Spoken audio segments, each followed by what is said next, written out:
Good morning भाई, good afternoon. चलो कोई नहीं, पहली बार जब मिलते हैं दिन में तो गुड मॉर्निंग बोलना भी चलता है ना। हाँ, अंग्रेजी बोलना सीखे में यही सिखाते हैं ना कि पहली मीटिंग में गुड मॉर्निंग बोल सकते हैं। चलो, थोड़ा सा टाइम इसलिए लग गया क्योंकि वो लड़कियां जो आई थी उनसे मैं मिल रही थी, अफसाना और कौशल। कौशल से ना आई थी ना तुम्हारी क्लास में लड़की, उसी से मिल रही थी मैं। उसने एक बड़ी अच्छी बात बताई कि 10th के बाद उसकी पढ़ाई छूट गई थी। उसके घर में जो उसके बाबा थे, मतलब दादा, वो बोले क्या करेगी, पढ़ लिख के झाड़ू पोछा ही तो मारना है, 10वीं ही बहुत है। झाड़ू पोछा मारने में 10वीं और 12वीं में क्या अंतर है। उसका बड़ा भाई था जो उससे बड़ा था, 5 भाई बहन हैं, वो बीटेक कर रहा था। उसने कहा पापा इसको पढ़ा दो, 12वीं तो कम से कम करवा दो। तो 12वीं करवा दी, जिस कारण आज वो लड़की काबिल बन गई। मान लो अगर 10वीं करवाई होती तो अब तक कुछ भी ना कर पाती। 12वीं तो मिनिमम एजुकेशन चाहिए ना। तो कई बार मैं यही बात कर रही थी नीचे कि किसी भी लड़की की कामयाबी में या तो उसके पिताजी का बहुत बड़ा योगदान होता है, या भाई का, या हस्बैंड का। ये 3 कैरेक्टर हैं जिनसे किसी भी लड़की की लाइफ में बहुत बड़ा चेंज आ सकता है। देखो, अपने बेटे से लाइफ इसलिए नहीं मिलती क्योंकि तब तक उम्र निकल चुकी होती है, लेकिन पिताजी अगर समझदार हैं, अपनी बेटियों पे विश्वास करें, उनको पढ़ाएं लिखाएं, ये लड़कियों की भी जिम्मेदारी है। बहुत सारी लड़कियां ऐसी भी हैं जो बहुत सारी बाकी लड़कियों के नाम को भी खराब कर देती हैं। जब पेरेंट्स यहाँ तक भेजते हैं ना, तो ये हम सबकी जिम्मेदारी है, चाहे लड़का हो चाहे लड़की, अपनी लाइफ को। हाँ, लड़कियां लड़के, मैं दोनों की बात करूँ। देखो, मैं बायस्ड बिल्कुल नहीं हूँ, और इस चीज़ को समझो कि आप एक नहीं हो। कौशल एक नहीं थी। कौशल को देख के कितने सारे लोगों के मन में आया कि मैं भी ऐसा कर सकती हूँ या हम भी ऐसा कर सकते हैं। तो अपने आप को रोल मॉडल बनाने की कोशिश करनी चाहिए, और कम से कम जिंदगी में 5-10 लोग अगर सोचें कि उन्हें तुम जैसा बनना है, तो सोचो हमारा जीवन कामयाब है कि हम जैसे लोग बनना चाहते हैं, यानी हमने अपनी जिंदगी का बेस्ट यूज किया। अगर तुम्हारा उदाहरण कोई नेगेटिव में देना कि ऐसे मत बनना, तो इससे बड़ा और कोई दुख नहीं हो सकता माँ बाप के लिए कि उनके बच्चों का उदाहरण लोग नेगेटिव तरीके से देते हैं। अपने आप को पॉजिटिव रखो, खुश रहो, खूब पढ़ो, और हमेशा ये सोच के हर कदम उठाया करो कि इसका आने वाली पीढ़ियों पे भी क्या फर्क पड़ेगा। जिंदगी हमेशा इस तरह की बनानी चाहिए जिस पर तुम्हें भी गर्व हो, तुम्हारे भाई बहनों को भी, और तुम्हारे पेरेंट्स को भी। कल हम लोगों ने एक चैप्टर पढ़ना स्टार्ट किया था सल्तनत काल का, 2nd चैप्टर। ये सल्तनत शब्द कहाँ से आया? ये इस्लाम धर्म जब भारत की तरफ आया तो उनका शब्द था सल्तनत, और वहां से इसका मुखिया क्या कहलाता था? सुल्तान। हम अगर अपनी बात करें तो हम तो राजा राजा है ना। हाँ, अपना राज्य। हम इंडिया में बात करते थे राज्य, और राज्य पर राज करता था राजा। अब ये नया शब्द है सल्तनत, जिस पे राज करता है सुल्तान। और कल हम लोगों ने पढ़ लिया था 2-3 इंपॉर्टेंट चीजों के बारे में। एक तो मीनार थी, कुतुब मीनार, जिसकी ऊंचाई 72.5, 92 का डायामीटर 14.3, ऊपर का 2.7, 379 सीढ़ियां, और पहले 1192 से 1198 और 1199 से 1220 पहले एक मस्जिद बनाई। भाई पूजा कहाँ करेंगे? तो मस्जिद का नाम रखा कुव्वत उल इस्लाम। हाँ, ये कई साल तक बनी, और इस मस्जिद के बाद बननी स्टार्ट हुई कुतुब मीनार। फिर कुतुब मीनार खत्म हुई जब तक, तब तक आपके यहाँ किसका काल था? इल्तुतमिश। और हम ये भी जानते हैं कुतुब मीनार की अगर 5 मीनारों की बात करते हैं तो पहली, दूसरी, तीसरी, चौथी, 5वीं अलग अलग। ये ऐबक ने, ये 3 इल्तुतमिश ने, और इसके ऊपर वाली फिरोज शाह तुगलक ने, और उसके बाद फिर यहाँ एंट्री गेट की बात हुई थी शेरशाह सूरी ने। फिर एक बार यहाँ पे भूकंप आ गया और बिजली गिर गई थी। हाँ, ये सब हमने पढ़ लिया था। आज हम आगे पढ़ना स्टार्ट करते हैं। कल हमने ऐबक के बारे में बेसिक बातें जानी थी कि ऐबक क्या था? गुलाम था, इसलिए कहते हैं दास वंश, या इसी को एक नाम दिया मामलूक। मामलूक होता है स्वतंत्र माँ बाप हों, जब उनके जो बच्चे होते हैं उनको मामलूक कहा गया। एक आदमी की सोच थी ये। इस वंश में सबसे पहला शासक ऐबक था, लेकिन ऐबक ने अपने आप को दास समझते हुए दासता से मुक्ति के लिए लेटर मांगा था, और ये मोहम्मद गौरी के बड़े भाई से, मोहम्मद बिन साम नाम था, पूछेंगे नहीं, उसने लेटर दिया था 1208 में। उससे पहले तो अपने आप को ये दास ही मानता रहा, और इसने कहा भैया मैं हूँ सिपह सालार। इसने अपने नाम के आगे कभी सुल्तान नहीं लगाया, या तो मलिक या सिपह सालार अपने नाम के आगे लिखता था। ना सिक्के चलवाए, ना कोई इसने बड़ा काम किया, लेकिन इन 4 सालों में एक शुरुआती काम कर गया, और ज्यादातर ये रहा था लाहौर में। इसके 3 दोस्त मैंने कल बताए थे, जिनमें से एक का नाम था यल्दौज, एक का नाम था कुबाचा। कुबाचा से इसने अपनी बहन की शादी कर दी, और यल्दौज चला गया गौर में। 4 साल बाद ये मर गया। इसके बाद असली कामकाज संभालेगा इल्तुतमिश। इल्तुतमिश को आज पढ़ लेंगे, पहले ध्यान से सुन लो जो एग्जाम में आने के पॉइंट्स हैं, फिर किताब से पढ़ लेंगे। इल्तुतमिश एक ऐसा आदमी है, इसको कहीं कहीं अल्तमश भी लिखा है, वो यही है। अल्तमश भी जहां लिखा हो ना, वो इल्तुतमिश का बिगड़ा हुआ नाम है। इसने लंबा राज किया। पहले किताब को छोड़ के ध्यान से सुन लो। 1210 से 1236। अगर कोई प्रधानमंत्री इतने साल टिक जाए तो ऑब्वियसली देश को पूरी तरह बदलने की ताकत रखता है। ये इसी टाइप तो मान लो 26 साल ये देश का हेड बन के रह गया। इन 26 सालों में इसने अपनी पूरी व्यवस्था को बहुत अच्छा बनाया, और इसीलिए ये दिल्ली सल्तनत का पहला सुल्तान और असलियत में वास्तविक शासक कहलाता है। इसने ही शासन किया। इससे पिछले वाला थोड़ा डरपोक था, लाहौर बैठा रहता था, छुटपुट छुटपुट काम किए। ये असली में सुल्तान है, इसने पदवी धारण की, और ये वास्तविक शासक है। इसने अपने टाइम में शुद्ध अरबी सिक्के चलवाए, और 2 सिक्के आपके एग्जाम में आते हैं, जीतल और टका। ये जीतल किसका था? हाँ, एक तांबे का था, एक चांदी का। टका जो था ना ये चांदी का था और ये था तांबे का सिक्का। किसी राजा के सिक्के चलने का मतलब होता है, कहावत है सिक्का चलना मतलब अब आप प्रॉपर राजा हैं। तो इससे पिछले वाले ने सिक्का ही नहीं चलाया, इसने सिक्का चलाया, 2 फेमस सिक्के चलाए, इसने सुल्तान की उपाधि धारण की, वास्तविक शासक है। 1210 से 36 के बीच में इसकी लाइफ में कई बड़ी घटनाएं हुई जिनमें कुछ अच्छी हैं कुछ खराब हैं। इसने सोचा इंडिया में पुराने टाइम की अगर बात करूं तो सामंत व्यवस्था थी आपके यहाँ। पुराने टाइम में सामंत कौन होते थे? मान लो एक मेन राजा, फिर ये दूर दराज के इलाकों में ना सामंत बनाता था। वो सामंत अपनी फौज रखते थे और वो एक एरिया से, मान लीजिए सामंत है इसका ये एरिया, इन एरिया का सारा टैक्स सामंत लेता था, इसके बदले एक बड़ी फौज तैयार रखता था और राजा के कहने पे फौज लेके पहुंच जाता था। ये व्यवस्था थी हमारे यहाँ, इसको बोलते सामंतवादी। हमारे देश में जब ये मध्यकाल के लोग आए तो इन्होंने सामंत का रूप बदल दिया और इसने इल्तुतमिश ने एक प्रथा चलाई, इक्ता। इक्ता भी एक तरह का टैक्स सिस्टम था और टैक्स सिस्टम क्या था? इसने पूरी प्रॉपर्टी को अलग अलग इक्ता में डिवाइड कर दिया। जो इनका मालिक होगा वो इक्तादार कहलाएगा और सेम वही काम था, ये टैक्स कलेक्शन करेंगे। या मान लो सैलरी की बजाय एक प्रॉपर्टी के मालिक बना दिए कि भाई तुम इतनी सैलरी 1 साल की है, सैलरी नहीं मिलेगी, सिक्के नहीं मिलेंगे, इस प्रॉपर्टी को रख लो, यहाँ से टैक्स आएगा, तुम्हारी सैलरी निकल जाएगी। तो इसने एक नई व्यवस्था को जन्म दिया जिसका नाम है इक्ता प्रणाली। तो इसको सैलरी के रूप में देख लो, टैक्स के रूप में, जैसे तुम्हारा मन करे। इस आदमी ने सिक्के चला दिए, प्रणाली चला दी। फिर इसने सोचा मैनेज करने के लिए मैं अकेला कम पड़ूंगा, तो इसने अपनी बुद्धि जैसे 40 लोगों का एक संगठन बनाया, 40 जिससे तुर्कान ए चहलगानी भी नाम दिया। तुर्क थे तो इसलिए तुर्कान ए चहलगानी। ये बड़ा समझदार था, इसको पता था कि इसका बहुत सारे लोग विरोध करेंगे। इन विरोधियों में अगर मैं कुछ लोगों के नाम लिखूं तो यल्दौज इसका विरोध करता है ना। एक दूसरा कौन था? वो कुबाचा। तीसरे को कोई मतलब नहीं। एक और आदमी था जो आगे जाके पढ़ेंगे, ख्वारिज्म का शाह। ख्वारिज्म शाह इकट्ठे लिख देते हैं, वैसे ख्वारिज्म का शाह था ये, शाह मतलब राजा, जैसे ईरान का था। और फिर आगे जाके एक और आदमी आएगा बहुत ताकतवर जिसका नाम है Genghis Khan, the great Khan जिसको बोल देते हैं। बहुत लकी और बहुत अनलकी दोनों का मिश्रण जिसको कहते हैं चंगेज खान। यल्दौज दुखी इसलिए करेगा क्योंकि यल्दौज कहाँ बैठा है? गौर। कभी यल्दौज के मूड में आया कि यार मैं गौर के छोटे से हिस्से में क्यों जाऊं, मैं तो इंडिया संभालूंगा, तो ये तुरंत अटैक कर देगा इल्तुतमिश पर। इस बात का डर इल्तुतमिश के मन में था। इल्तुतमिश की किस्मत साथ देगी, जैसे एक होता है मेहनत, एक होता है किस्मत। इसकी किस्मत भी धनी है ये किस्मत का। जब ये सोच रहा है कि यल्दौज मेरे ऊपर आक्रमण ना कर दे, उसी टाइम यल्दौज के ऊपर आक्रमण हो गया। जैसे इसका जो दुश्मन था उसके ऊपर एक आदमी ने अटैक कर दिया, यल्दौज के ऊपर आक्रमण कर दिया, ख्वारिज्म के शाह ने। अब यल्दौज अपनी प्रॉपर्टी पे बैठा था, शाह ख्वारिज्म शाह आया, ख्वारिज्म का शाह, और उसने गौर छीनने के लिए यल्दौज के ऊपर अटैक कर दिया। यल्दौज इसके सामने कम उम्र में भी था और एक्सपीरियंस भी कम था और फौज भी कमजोर थी। ख्वारिज्म के शाह यहाँ जैसे ही आए, ये यहाँ से भाग लिया और ये भाग के आ गया इल्तुतमिश की टेरिटरी में, क्योंकि जब अपना घर छूट गया तो इसको फिर इंडिया दिखाई दिया। वहां से जब ये आया तो ये बड़े परेशानी में था, क्योंकि सोचो भाग के आया हुआ, जान बचाता हुआ, तो आदमी दुखी होता है, कंडीशन खराब होती है। उस टाइम जब ये आया ना इल्तुतमिश के पास, तो इल्तुतमिश और यल्दौज के बीच एक युद्ध हुआ जिसे हम कहते हैं तराइन की तीसरी लड़ाई 1215 में। अभी ये राजा कुछ ही दिन पहले तो बना है, 1215 में। अब 1215 भी राजा बने 5 साल हुए और एक शत्रु सामने आ गया जो पहले डरा हुआ है, और वो बस ये है कि किसी तरह यहाँ आके कि मैं यहाँ का राजा बन जाऊं। अब इसकी हालत खस्ता है, ये ऑलरेडी गौर से भागा है शाह के डर से। जब ये यहाँ आया तो इल्तुतमिश को 5 साल तो जमे हुए हो गए, ये तो 10 से बैठा है, इसके पास पैसा भी आ रहा है, इसके पास सेना भी है, इक्तादार भी है, तो इसकी पोजीशन स्ट्रांग है और इसका फायदा इल्तुतमिश को मिला। और तराइन की तीसरी लड़ाई में इसने यल्दौज को खत्म कर दिया। एक दुश्मन खत्म हो गया इसका, यल्दौज। डर खत्म हुआ कि यल्दौज आएगा। कुबाचा जो है ना, ये मैंने आपको बताया था, ऐबक ने अपनी बहन की शादी कर दी। लाहौर तक की प्रॉपर्टी थी ऐबक की। इसके आगे पाकिस्तान का अगर आपको मैप पता है तो बहुत अच्छी तरह समझ में आएगा। पाकिस्तान का पंजाब, पाकिस्तान का सिंध और पाकिस्तान का बलूचिस्तान, ये 3 पार्ट हैं इसके पास, पाकिस्तान के पास प्रांत। तो ये आप ये लगा लो, यहाँ पूरा फिर ये दिल्ली सल्तनत, इन दोनों हिस्सों में, यहाँ मुल्तान और ये सिंध, मुल्तान पंजाब का पार्ट है, तो मुल्तान और सिंध के इलाके पर, इन दोनों टेरिटरी पर कुबाचा का राज था। और कुबाचा की शादी किससे हो रखी है? ऐबक की बहन से। तो ऐबक तो मर गया। अब ऐबक का दामाद जो कि इल्तुतमिश है, ये यहाँ से दिल्ली से फौज भेजेगा 2 अलग डायरेक्शंस में, मुल्तान और सिंध में, और दोनों फौज जाके यहाँ के राजा को हरा देंगी। अब इस हार से ये इतनी बेइज्जती मानेगा कि भाई मेरी तो कोई इज्जत ही नहीं है, दोनों जगह टेरिटरी हार गया। ये नदी में कूद के आत्महत्या कर लेगा। यानी 2 आदमी हट गए, जो इसके ससुर के सहयोगी थे, ये भी हट गया, यल्दौज मारा गया, कुबाचा ने आत्महत्या कर ली। अब ख्वारिज्म शाह जो कहाँ बैठा हुआ था, उसकी किस्मत भी खराब। देखो कुछ लक फैक्टर इसका चमक रहा है, इसकी किस्मत अच्छी है। ख्वारिज्म शाह के ऊपर अटैक कर दिया चंगेज खान ने। चंगेज खान था मंगोल, और मंगोल जो लोग थे ना, इनका दबदबा था, ये बर्बर जाती थी, मतलब आदमी को मारना काटना बहुत नॉर्मल थी। आपके यहाँ जो थे ना हिंदू धर्म वाले, ये बड़े शांत प्रकृति के थे। हमने कभी किसी को नहीं मारा कि जबरदस्ती हमारा धर्म अपनाओ, लेकिन जो ये बर्बर जाति थी ना, ये आदमी को मारने से भी परहेज नहीं करती। और उसी बर्बर जाति का ये आदमी है, मंगोलों का जो लीडर है, जिसका नाम है चंगेज का। ये कहीं से दंदनाता हुआ अपनी फौज लेके आया और इसने अटैक कर दिया गौर के ऊपर, जहां कौन बैठा था? शाह। तो अब शाह वहां से भागा और शाह को दिखाई दिया कि मेरे पास क्या रास्ता, तो वही दिल्ली, हर किसी को दिल्ली दिखता था। शाह वहां से भागा। अब जो शाह है ना, इसका बेटा यहाँ पर राज कर रहा है, जिसका नाम है मंगबरनी। तो सोचो, शाह का बेटा मंगबरनी भागता भागता किसके पास आया? इल्तुतमिश।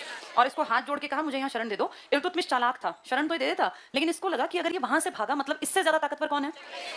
जाने का डर इसके मन में है। अगर मैंने इसको यहाँ रख लिया तो मेरे ऊपर ऑब्वियसली अटैक करेगा चंगेज खान, और चंगेज खान से मैं क्यों पंगे लूं भाई, पता है ये बर्बर जाति का है, खत्म कर देगा आ गया तो इसने स्पष्ट कह दिया भाई मैं तेरा कुछ नहीं लगता, ना मैं तुझे यहाँ घुसने दूं। मंगबरनी को शरण देने से मना कर दिया, और जब सेना पहुंची ना चंगेज खान की नदी के पास, तो वहां मैसेज भिजवा दिया कि इंडिया ने मंगबरनी को अपने यहाँ घुसने नहीं दिया। तो चंगेज खान आपके भारत के पास आते आते नदी के यहाँ आके और वापस मंगोल की तरफ चला गया। तो यानी कितना लकी रहा, अगर एक बार ये आ जाता ना चंगेज खान, तो क्या पता साइकिक आदमी यहीं बार बार आता कि यहाँ तो बहुत बढ़िया माल है, सोना है, यही हमें बार बार इंडिया को मंगोल आक्रमण तो नॉर्मल सी बात थी। तो सोचो हम चंगेज खान के गुस्से से बच गए, किसकी समझदारी से, और इस तरह इसके सारे दुश्मन धीरे धीरे करके खत्म हो गए। ये दोनों भी थे, ख्वारिज्म शाह, उसका बेटा मंगबरनी, और चंगेज खान भी अब फिलहाल में भारत पे नहीं आएगा। और इस तरह अकेला बढ़िया राज कौन कर पाएगा, इल्तुतमिश। इसको बोलते हैं दूरदर्शिता, कुछ लक होता है, कुछ आपका विजन होता है, आपकी समझदारी होती है। इल्तुतमिश बहुत समझदार है, और इल्तुतमिश ने पहले सारे दुश्मन उखाड़ फेंके, और अब इसने देखा कि लोग मुझे राजा कब मानेंगे, सुल्तान, जब मैं बगदाद के खलीफा से परमिशन ले लूंगा, क्योंकि पूरी दुनिया के मुसलमानों का हेड कौन है, खलीफा। तो इसने खलीफा से परमिशन ले ली 1229 में कि मैं, आप लिखित में दे दो मुझे परमिशन कि मैं राज कर सकता हूं भारत की टेरिटरी पर। तो इसको खलीफा से परमिशन मिल गई। इस साल के बाद ये लगातार आगे बढ़ता गया, और अगले 5-7 साल ये पूरी टेरिटरी पर राजा या सुल्तान के रूप में उभरा। लेकिन इस साल एक बहुत मिस हैपनिंग इसके साथ हुई। इसका बड़ा बेटा जो बहुत काबिल था, लायक था, वो मर गया। इसके बड़े बेटे की डेथ हो गई, और इसीलिए दिल्ली में पहली बार सुल्तानगढ़ी का मकबरा बना। सुल्तानगढ़ी जगह का नाम है, यहाँ मकबरा है। तो ये किसने बनवाया था, इल्तुतमिश ने। इसके बेटे की डेथ हो गई थी 1229 में। तो एक तरफ 1229 में परमिशन मिली, और एक तरफ इसके बेटे की डेथ हो गई। लेकिन राजपाट में, राजनीति में डेथ के बाद भी काम करना होता है, तो ये काम करता रहा। 1229 के बाद 1236 तक इसने बहुत बढ़िया काम किया। फिर इसके बाकी बेटे निकम्मे और निठल्ले और नालायक थे, तो इसने जीते जी कह दिया कि मेरे बाद मेरी बेटी का राज चलेगा, रजिया सुल्तान। लेकिन आप सबने हिस्ट्री पढ़ी है, रजिया सुल्तान को लोग पसंद नहीं करेंगे, और उसमें जाट कम्युनिटी है, राजपूत हैं, जो कहेंगे भाई कैसी औरत है और इसकी बात हम क्यों माने। और 4 साल 1236 से 1240 इन 4 सालों में गिरता पड़ता सा राज रजिया ने संभाला। लेकिन रजिया की सबसे बड़ी कमी उसका महिला होना था। भाई औरत ना होती ना, अगर वो आदमी होता, उसकी जगह वो लड़का होती, तो फिर वो पूरे सिस्टम को संभाल लेती, इतनी काबिल थी। इसकी एक बहुत बड़ी कमी बताते हैं, इसने गैर तुर्क जो लोग थे ना, इनको भी बड़े बड़े पद दे दिए, जिस बात से चिढ़ने लग गए तुर्क। और तुर्की सरदार जिससे चिढ़ेंगे उसको टिकने नहीं देंगे, क्योंकि 40 में तो तुर्की सरदार ही तो थे। अब सोचो कैबिनेट मिनिस्टर अगर पीएम से चिढ़ने लगे और पीएम इलेक्टेड ना हो तो मरवा देंगे। इसीलिए गैर तुर्क लोगों को पद देना किसको भारी पड़ गया। हाँ, इनमें कई नाम उसके नाम के साथ जोड़े जाते हैं कि भाई इसने उसको पद पे बिठा दिया। फिर कहते हैं कि भटिंडा के जो तुर्क, हाँ, भटिंडा के उस टाइम के जो गवर्नर थे, इन्होंने विद्रोह कर दिया, और जब ये विद्रोह को दबाने के लिए वहां पहुंची, तो इसको लगा कि भाई इस विद्रोह को शांत करने का तरीका इससे शादी कर ली जाए, फिर ये सारी प्रॉपर्टी हमारी हो जाएगी। इसने भटिंडा के गवर्नर से शादी की, वापस लौट रही थी, लेकिन रास्ते में इसके भाइयों ने इसको मार डाला, और इस तरह से 1240 में इनका इतिहास खत्म हो गया। इसके बाद कोई ताकतवर राजा आपके पास नहीं था दिल्ली सल्तनत में। 2 साल एक ने काम किया जिसका हिस्ट्री में कोई जिक्र भी नहीं करते, 40 से 42, फिर 42 से 46, ये 2 आया राम गया राम है, आएंगे बैठेंगे चले जाएंगे। इस टाइम पर 40सा बड़ा चालाक बनेगा, और वो कहेगा एक ऐसी पोस्ट बना लो जिसपे असली आदमी बैठे कि वो ताकत यूज करे और ये बस दिखावटी हो। तो एक नई नायब ए ममलिकात करके पोस्ट बनाई जाएगी, और एतगीन नाम का आदमी पहली बार नायब ए ममलिकात बनेगा, जिसका मर्डर राजा कर देगा सुल्तान। इस बात से चिढ़ के 40सा सुल्तान को मार देंगे, और ये 4-6 सालों में कुछ खास आपके देश में नहीं होगा। फिर 1246 से 65-66 तक एक आदमी जो देखने में काम कर रहा है, असलियत में काम नहीं कर रहा, हाँ वो दिखावटी काम करेगा, असली काम करेगा बलबन।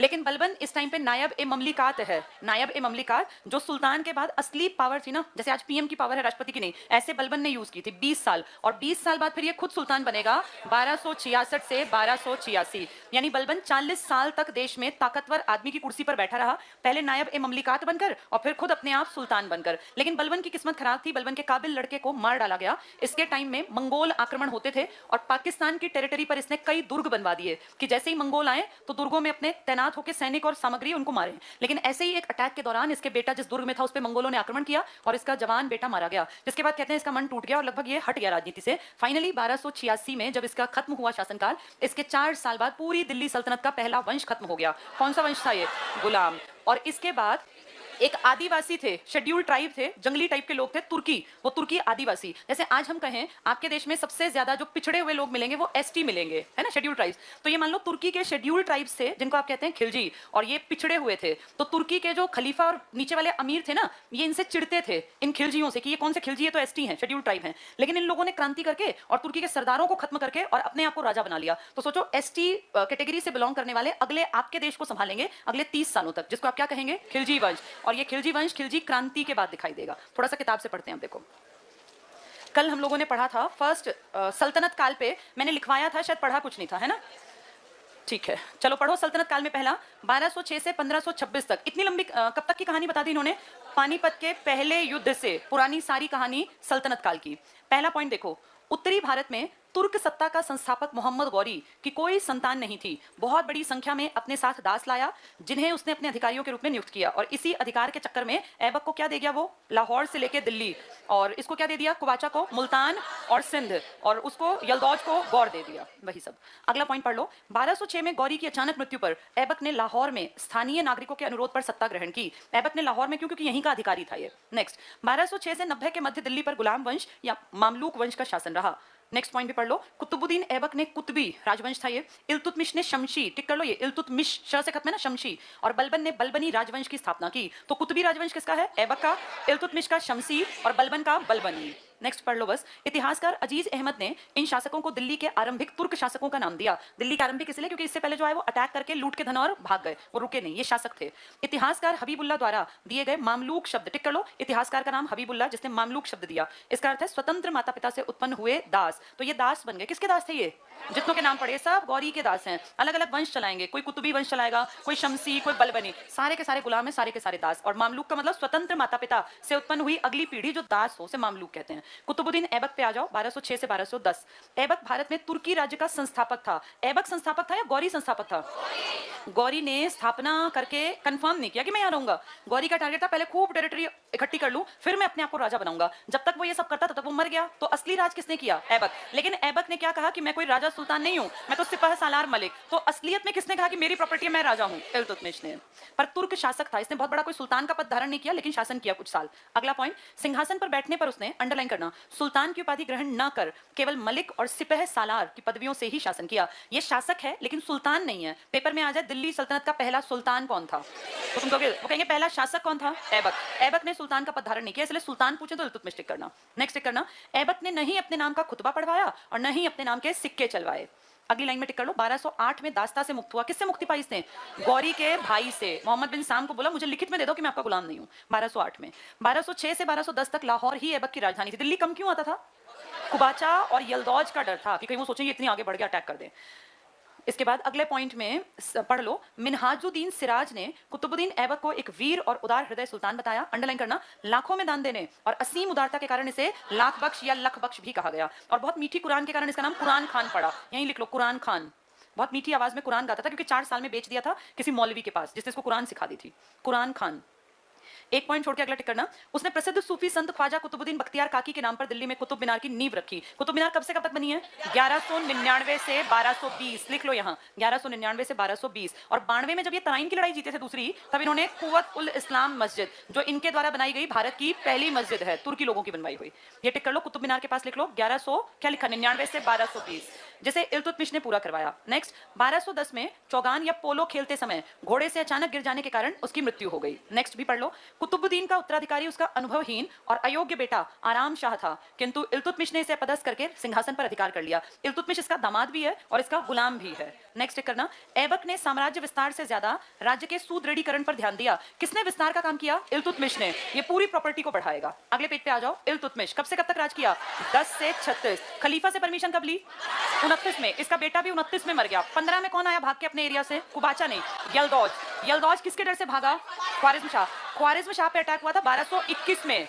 देखो दो ध्यान रखने, 1215 जब शाह ने अटैक किया था यलदौज के ऊपर, यलदौज आया 1215 में, फिर उस खुद शाह के ऊपर अटैक हो गया 1221 में। 21 में आया था चंगेज खान, फिर 29 में जाके इसने परमिशन ली, इसका बेटा मरा और तब जाके फिर प्रॉपर्टी बढ़ती चली गई। फटाफट पढ़ेंगे। कुतुबुद्दीन का दामाद और उत्तराधिकारी इल्तुतमिश इलबारी तुर्क था। कौन सा था ये, कौन सा तुर्क, इलबारी। इल्तुतमिश ही दिल्ली सल्तनत का वास्तविक संस्थापक था। वास्तविक क्योंकि इसने सच में काम किया। कुतुबुद्दीन ऐबक की मृत्यु के समय वो बदायूं का सूबेदार या गवर्नर था। बदायूं कहां, यूपी में, यूपी का गवर्नर था ये। मोहम्मद गौरी ने 1206 में खोखर, जो जाट नहीं था इनके खिलाफ लड़ते मारा था, 1206 में खोखरों के विद्रोह के समय इल्तुतमिश की असाधारण योग्यता के कारण उसे दास्ता से मुक्त कर दिया। पता है क्या हुआ था, जैसे जो ये गौरी था ना, गौरी का ये कौन था, दास, ऐबक। ऐबक ने भी अपना दास खरीदा था। कौन था ये, इल्तुतमिश। तो इसीलिए इसको बोल देते हैं, ये खुद किसका दास था, गौरी का। तो इसे इल्तुतमिश को कहते हैं ये दास का दास था। यानी जिस जो दास था ये उसका भी दास था, लेकिन ये इतना अच्छा लड़ा, इल्तुतमिश इतना इंटेलिजेंट था, कहते हैं देखो कोई भी चीज जो है ना वो दबती नहीं, अगर आप में कैलिबर है तो वो निकल के बाहर आएगा। इसने अपनी योग्यता दिखा के 1206 में जब जाटों के विरुद्ध, खोखर जाति जाटों की जो है इसके विरुद्ध संघर्ष किया, तो इतना बढ़िया लड़ा कि गौरी ने कहा कि यार ये लड़का जो है ना काबिल है और इसको तू दास्ता से मुक्ति दे दे। तो सोचो दास के दास को दास्ता से मुक्ति किसने दिलवा दी? गौरी ने। 1206 में यही है वो लड़का, इसको टिक कर लो। 1206 में खोखरों के विद्रोह के समय इल्तुतमिश की असाधारण योग्यता के कारण उसे दास्ता से मुक्त कर दिया। यहां लिख लो गुलाम का गुलाम, इसके पास पहले ये गुलाम का गुलाम था, क्योंकि गुलाम कौन था? ऐबक, और उसका गुलाम था इल्तुतमिश। किसने कहा इसको फ्री कर दे? गौरी ने। तो गौरी ने इसकी काबिलियत देख के ये बात कही, जबकि गौरी ने ऐबक को फ्री नहीं किया, ऐबक ने तो अपनी पत्र लिया गौरी के सगे भाई से, बड़े भाई से। नेक्स्ट देखना, 1221 में चंगेज खान जब ख्वारिज्म के अंतिम शाह जलालुद्दीन मंगबरनी का पीछा करता हुआ सिंध तक पहुंच गया, तब दिल्ली सल्तनत पर संकट आ गया। जलालुद्दीन ने इल्तुतमिश से शरण मांगी, जिसे इल्तुतमिश ने अस्वीकार कर नव उदित तुर्की साम्राज्य को बचा लिया। कौन से सन में बचा लिया? 1221। इससे पहले एक लड़ाई और हुई थी 1215 की, ऊपर एक लाइन में लिख लो, ये लिखो 1215, फटाफट से लिख लो ऊपर 1215। यल्दौज और इल्तुतमिश के बीच तराइन की तीसरी लड़ाई, 1215 यल्दौज और इल्तुतमिश के बीच ये तराइन की तीसरी लड़ाई, 1191-92 के बाद 1215। कौन जीता इसमें? इल्तुतमिश। कौन हारा और मारा? यानी कौन सा इलाके से फ्री हो गया ये? गौर। अब गौर पे किसका राज है? ख्वारिज्म शाह। जिसके ऊपर अटैक कौन करेगा? चंगेज। करना 1229 में उसने बगदाद के अब्बासी खलीफा से मान्यता का अधिकार पत्र प्राप्त हुआ। नेक्स्ट लाइन पीछे टिक कर लो। सुल्तान के रूप में स्वतंत्र स्थिति और दिल्ली सल्तनत की औपचारिक मान्यता प्राप्त हो गई, लेकिन इसका बेटा भी इसी सन में मर गया। कब? 1229। इसने कौन सा मकबरा बनवाया? सुल्तानगढ़ी। यहाँ लिख लो 1229 के पास लिखो सुल्तानगढ़ी का मकबरा। ये दिल्ली में पहला मकबरा है, सुल्तानगढ़ी का मकबरा, 1229। तो इसकी जिंदगी में 1210, 15, 21, 29 और 36 ये काम के साल हैं। सुल्तानगढ़ी का मकबरा। इसके बाद 2 पॉइंट सिर्फ पढ़ लेना, वो उतने इंपॉर्टेंट नहीं। मंदिर की लूटपूट करेगा ये, एमपी जाएगा, लूटेगा, वहां से पैसा लाएगा।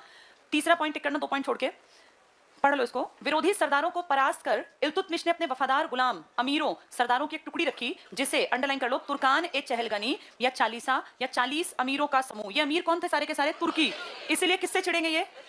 रजिया से, क्योंकि रजिया क्या करेगी? गैर तुर्कों को अच्छी पोजीशन पर। नेक्स्ट पॉइंट टिक करना, 1230-31 में इल्तुतमिश ने बंगाल पर पूर्ण रूप से अधिकार। सोचो कहां से कहां? मुल्तान, सिंध, लाहौर, दिल्ली। अब ये कहां चला गया? बंगाल। लेकिन उससे पहले किसकी परमिशन ली है? खलीफा, ताकि कोई इसका एंटी ना हो। ये टिक कर लो। 30-31 में इल्तुतमिश ने बंगाल पर पूर्ण रूप से अधिकार कर लिया। सिक्कों पर इल्तुतमिश ने अपना उल्लेख खलीफा के प्रतिनिधि, इतना कैसे बोल पाया? क्योंकि इसने खलीफा से परमिशन ले ली, खलीफा के प्रतिनिधि के रूप में किया। इसने सिक्कों पर टकसाल का नाम लिखवाने की परंपरा शुरू की। क्या तुम्हारे देश में टकसाल अभी भी है?